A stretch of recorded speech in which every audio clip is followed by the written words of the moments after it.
乌局势发酵，俄军用上高超音速导弹匕首参战有何意图？这款导弹究竟有多厉害？其他国家有没有类似的武器？据俄罗斯国防部发布的消息，3月18号，俄军发射匕首高超音速导弹。俄罗斯发射匕首高超音速导弹，成功摧毁了乌军在乌克兰伊万诺弗兰科夫斯克州的大型地下弹药库基地。这已经是俄军第2次在俄乌冲突中发射匕首导弹。从全球范围来看，这是人类首次实战应用高超音速武器。同时，目前也只有中俄掌握了这个技术，就连技术这么发达的美国都在测试中屡战屡败。那么，这个大杀器究竟有多厉害？众所周知，俄乌冲突已经持续将近1个月了。虽说俄乌战争目前到了这个份上了，结果也很明了，但是令人意想不到的是，俄军首次使用匕首高超音速导弹摧毁一处乌军地下大型导弹和航空弹药库，再次引发了一波热议。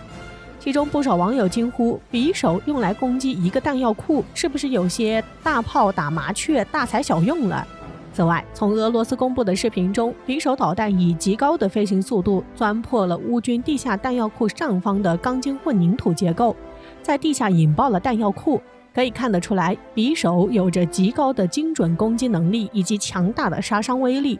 那么俄军为何会在这个时候使用昂贵的明星武器装备来攻击乌克兰的一个弹药库呢？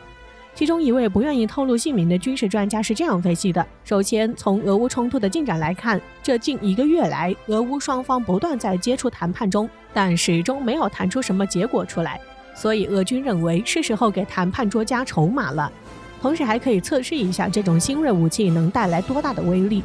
其次，从俄军打击目标开始转向乌军后方的补给和维修设施来看，18号遭到匕首导弹攻击的是弹药库，20号攻击的是燃料基地，以及俄军还出动了战斗机和巡航导弹，摧毁了乌克兰西部的战斗机维修基地。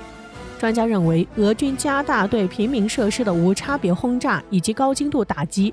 都是有着非常强的针对色彩。意味着俄军不光要彻底抹掉乌军继续战斗下去的能力，令乌军再也无法获得足以战斗下去的补给，就算北约再怎么厉害，也不可能支援乌军一支强大的现代化军队，而乌军也就没有能力再去与俄军进行武力对抗了。最后，俄军投入匕首导弹，还有威慑北约和美国不要轻举妄动的目的。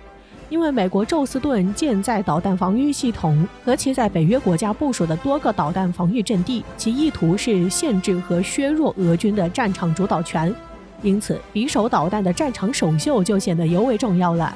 俄军公开展示使用这种连美国都没有的先进武器，很明显就是在给北约和美国杀鸡儆猴。作为与锆石、先锋并称为俄军3大高超音速导弹的匕首，属于一款机载高超音速导弹。在前年的时候，俄罗斯军方就频繁利用米格31战机在北极地区试射匕首导弹，而北极地区可以直达美国本土，因此这些行为实际上也是在向美国秀肌肉。匕首导弹被俄罗斯视为威慑美国与北约的战略武器，按理来说对付乌克兰是用不到这种大杀器的，因此俄罗斯人敲山震虎的意图十分明显。那么这个匕首高超音速导弹究竟有多厉害呢？实际上，高超音速导弹起源时间并不长，它是区别于传统导弹的一款具有突破性技术的武器。虽说美国是最早开始研制的，但也是效果最差的，也就是前面所说的，美国在其测试中屡战屡败，反倒中俄成了后起之秀。那什么是高超音速导弹呢？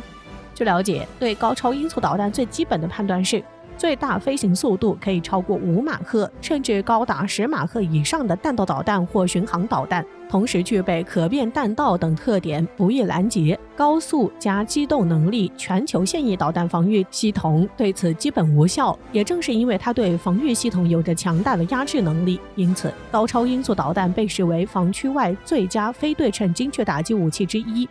也吸引着有实力的国家先后开始研制。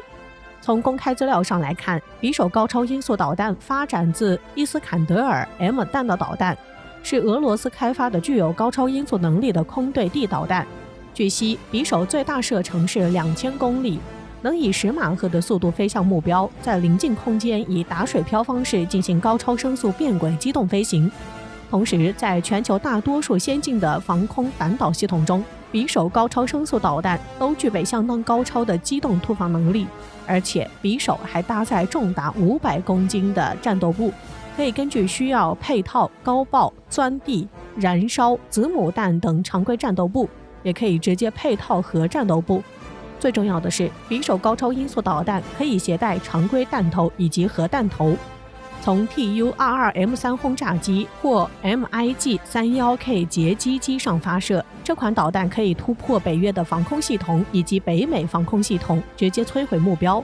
此外，这款导弹可以攻击静态和动态的目标，包括驱逐舰以及航空母舰，10倍音速下没有任何武器可以拦截。匕首的重量是战斧导弹的3倍，速度几乎是战斧的12倍。其巡航动能是战斧导弹的432倍，即使不爆炸，高速穿透也能摧毁目标。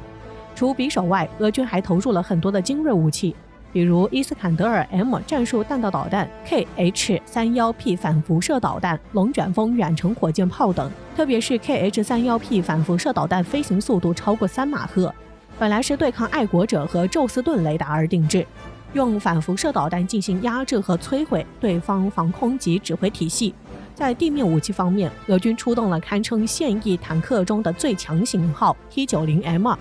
在空军方面，苏35等战机参与战斗。此次攻击型无人机也进行了导弹发射并摧毁目标。不过，俄军心里应该也非常清楚，在与乌克兰的这场冲突中，显然不会大量使用匕首这类先进的精确制导武器。一方面是受困于俄罗斯的财力和武器成本，另一方面是这场军事冲突只能算中低等烈度的军事冲突，更加先进的武器装备得用在刀刃上。俄罗斯面对的主要威胁还是以美国为首的北约，因此不可能将其最为先进的武器大量用在乌克兰战场，所以发射匕首高超音速导弹只是一个警告。总的来说，俄军的此次行动可以算是充分证明了高超音速导弹这种新式武器的强大，同时也是在用匕首提醒全世界，俄罗斯是唯二拥有超高音速导弹的国家，而另外一家拥有超高音速导弹的国家是中国。中国此前已经展示出了一款先进的高超音速导弹，名为东风17。不过，东风17属于陆基高超音速导弹，与匕首导弹还是有一些区别。在美国几次试射机载高超音速导弹失败后，似乎俄罗斯是掌握机载高超音速导弹最先进的国家。不过，此前有视频显示，中国一架轰6K 轰炸机底部挂载一枚神秘导弹飞行，这枚神秘导弹看上去很像是滑翔弹头。有分析认为，这款导弹实际上是解放军秘密测试的一款机载高超音速导弹。